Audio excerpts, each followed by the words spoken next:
we knocked on doors every single weekend, we went to every single event, we talked to as many people as we can because we knew that was the only way. We had no money as well, you know, so that was the only way we could win, is if we could actually talk to people one-on-one, and I think that's something that doesn't happen enough. Morena, good morning. It's Friday. I'm Graham Bloxham for Wellington in Your Pocket 5 Live, and today we are with Tamatha Paul here. Kia ora. Thank you so much for having me. What does the city look like? What does Wellington look like for you in 10 years? Can you take us there? Yeah, absolutely. So I think in 10 years we will be living in a way better, more 21st century, modern, lively, buzzing city.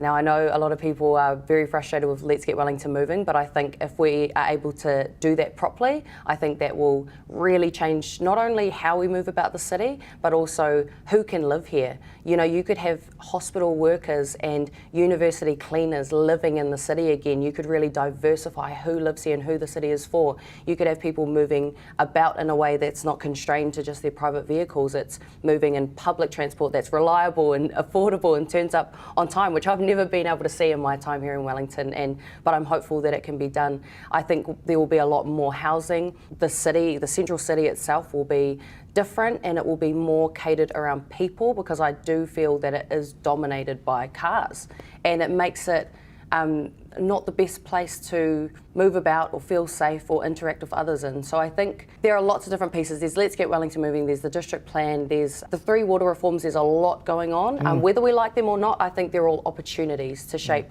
the city that we want, and I think that that is entirely in our hands. Did you think you'd get elected? I really didn't. I was up against, you know, my likely seat was an incumbent Labour councillor, and, you know, everyone was saying to me, you can't get rid of people if they haven't messed up. And I just thought, that's such a low threshold, you know, like, people should be excited about their representatives. They should feel like they're electing people that can really make a change or really steadily deliver something good for the city. And so I mean, no, I didn't. I mean, I was a nobody. I had nothing. Isn't it incredible? Yeah, I had nobody but my community behind me of students.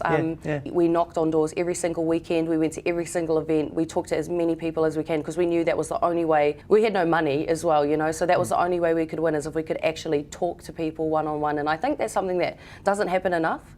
We don't have those conversations with people, even those that disagree with us. So You've got a lot of energy, and you're a good talker, and you make sense. But it must be just so frustrating in a council when you've got all the fighting. I see it as fighting, party divides. Where does the lever stop from central government? Nothing ever happens. Do you agree with that, or do you think that at your level things are happening but they're slower, so we're impatient? I mean, take us through it. I would say that the council, definitely, there is division. There's kind of a representation there, I guess, conserving the way that Wellington has been, and acknowledging that that has been good for some people.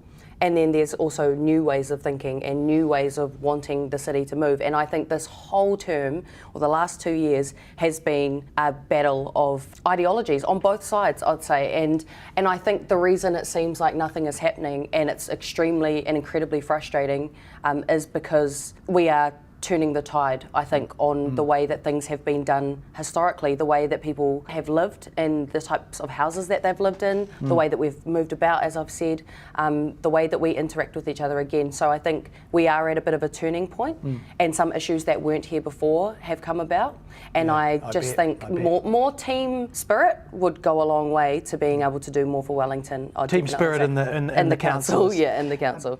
If there was a combo of experiences for Wellington, what would it be? What would your perfect day be? Oh, probably jump on the bus, go to council, sit in the council chambers all day long, go home on the bus and hang out with my dog. No. An experience for Wellington of business. What would you do? Okay, my ideal day would be, I would wake up in the morning, I'd go nearby to Zealandia, which is by my house, and I would hang out there for the morning, just have a walk around, ground myself in the beautiful forest with our beautiful native birds, and then in the afternoon I'd pick up my friends, and we would stop at Garage Project along the way and get some of their drinks, alcoholic and non-alcoholic, and then stop by Seaview Takeaways, get some fish and chips, and go sit at Lyle Bay and just hang out, enjoy the sun. Can't beat it on a good day. So yeah, just hang out. So Zealandia, connect yourself with the bush,